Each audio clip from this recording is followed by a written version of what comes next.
Salut les amis, j'espère que vous allez bien. Aujourd'hui dans cette vidéo, je vais répertorier les documents à présenter en cas de contrôle de police si vous êtes chauffeur VTC.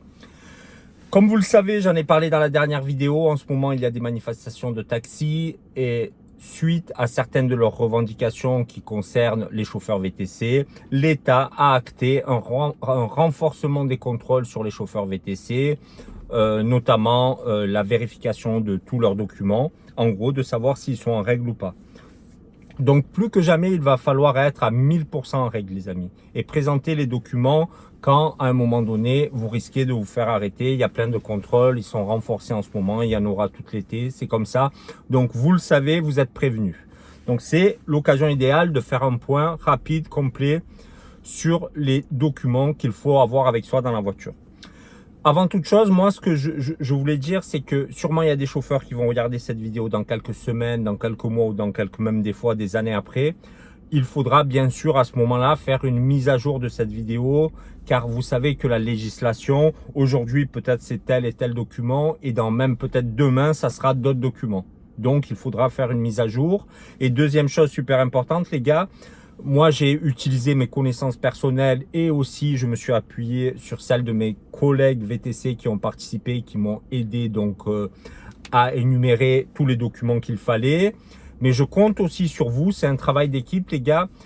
Si certains documents, je les ai pas assez détaillés ou pourquoi pas si c'est glissé une erreur dans ce que je vais dire, il faut le marquer en commentaire. Je compte sur vous.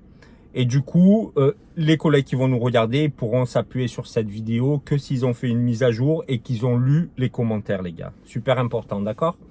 Donc les gars, on commence. Il y a à peu près une dizaine de documents que j'ai répertoriés. On va commencer par les classiques. Il y en a 3, les gars. On va pas passer énormément de temps dessus parce que les classiques, c'est le permis de conduire, la carte pro VTC et la carte grise. Ok, les gars? Donc on continue. 4e document. Justificatif d'inscription au registre des VTC. À un moment donné, quand vous faites vos démarches pour obtenir la carte VTC, tout ça, à un moment donné, vous allez devoir vous inscrire sur le site internet au registre des VTC. Et à ce moment-là, vous aurez la possibilité de télécharger une attestation d'inscription et il faudra que vous gardez cette attestation avec vous dans votre voiture, d'accord?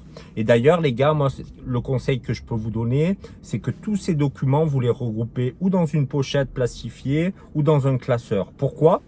Parce que ça fait plus professionnel. Exemple, vous vous faites arrêter, vous êtes là, vous cherchez vos documents, vous paniquez. Je pense qu'il vaut mieux que ça soit plus professionnel, c'est-à-dire que vous laissez ça dans votre boîte à gants par exemple et vous sortez votre classeur ou votre pochette et de suite le policier va se dire ah ouais il est préparé, il a tous les documents et peut-être que s'il contrôle plusieurs chauffeurs, il va voir que vous c'est carré, peut-être que ça va aller plus vite. En tout cas moi je le pense. Je pense que si vous montrez un peu de professionnalisme et que vous avez été préparé à ça, ça peut peut-être mieux se passer. Donc j'en étais au justificatif d'inscription au registre des VTC en numéro 4. En numéro 5, les gars, le bon de réservation. Donc, si vous travaillez en application, il n'y a pas de souci. Parce qu'il est automatiquement délivré, les gars, si c'est des courses privées, il faut avoir un bon de réservation.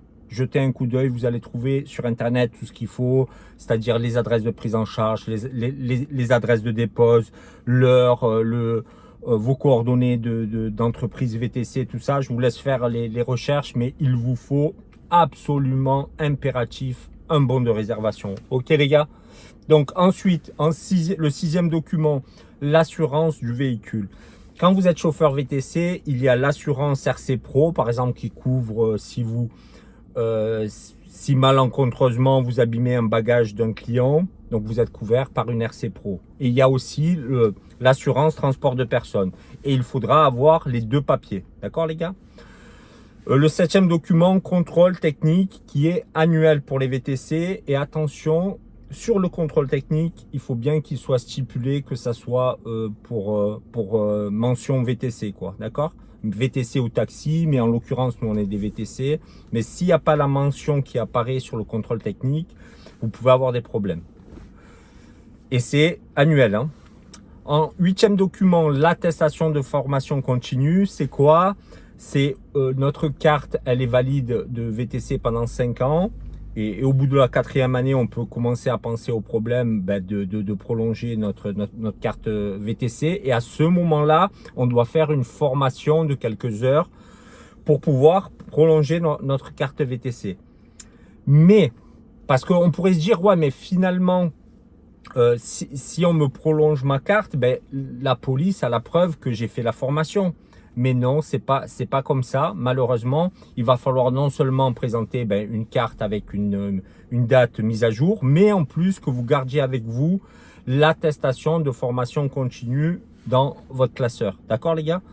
Ensuite, l'attestation en numéro 8, attestation... non, en numéro 9, on en est. L'attestation d'aptitude médicale officielle délivrée par la préfecture. Donc ça, c'est quoi? C'est la visite médicale quand on va chez le médecin. Donc, des fois, ça varie selon les départements. Mais ce qu'il en sort, moi, de ce que j'ai mené, on va dire, comme enquête, entre guillemets, c'est que la visite médicale en elle-même ne suffit pas. Bien sûr, ça doit être une visite médicale chez un médecin agréé, les gars. Donc, ça, vous le savez. Mais là, la même chose, on pourrait se dire, si on a la carte VTC, ça veut dire que la police, elle a la preuve qu'on a l'aptitude. Mais malheureusement, encore une fois, ça suffit pas. Et non seulement ça suffit pas, mais la visite médicale, la feuille CERFAL de la visite médicale seule ne suffit pas. Il faut envoyer, par exemple dans les Bouches-du-Rhône, c'est comme ça, on envoie cette feuille à la préfecture qui nous délivre une attestation, c'est marqué attestation d'aptitude médicale, voilà. Et tout en bas, il y a la date de validité. Et le dernier document, les gars, qui est aussi controversé et qui fait pas mal parler, c'est le macaron, les gars. Donc le macaron, est-ce qu'il doit être juste apposé ou collé? C'est l'éternel débat. Moi, je vous conseille en ce moment de le coller parce qu'il y a des collègues qui se sont pris des amendes parce que c'était pas collé. À vous de voir, vous prenez vos responsabilités. Donc il doit être collé devant et derrière. Et voilà. Voilà les gars, c'est pas la peine de faire un débat sur ça. Je voulais juste vous présenter les documents à présenter. N'oubliez pas les amis aussi, la carte VTC, elle doit être, peut-être vous pouvez la mettre sur un support, mais visible sur le pare-brise à côté du macaron. Et lorsque vous arrêtez de travailler, vous avez fini votre course ou vous avez fini votre journée, vous levez votre carte de chauffeur VTC. Il y a d'autres documents si vous êtes salarié, mais là je vous laisse voir avec votre patron, et le contrat de travail, la déclaration préalable à l'embauche ou des cahiers de bord ou des plannings, des choses comme ça. D'accord? Parce que en plus des contrôles de documents, il y a aussi des contrôles URSSAF, ils vous contrôlent aussi vos courses, comment vous facturez. Ça peut aller loin, donc soyez les amis préparés à tout ça. Il va y avoir beaucoup de contrôles du coup cet été, et voilà. Donc on fera d'autres vidéos. Courage à vous les amis, je vais faire court, c'était pas la peine de faire super long.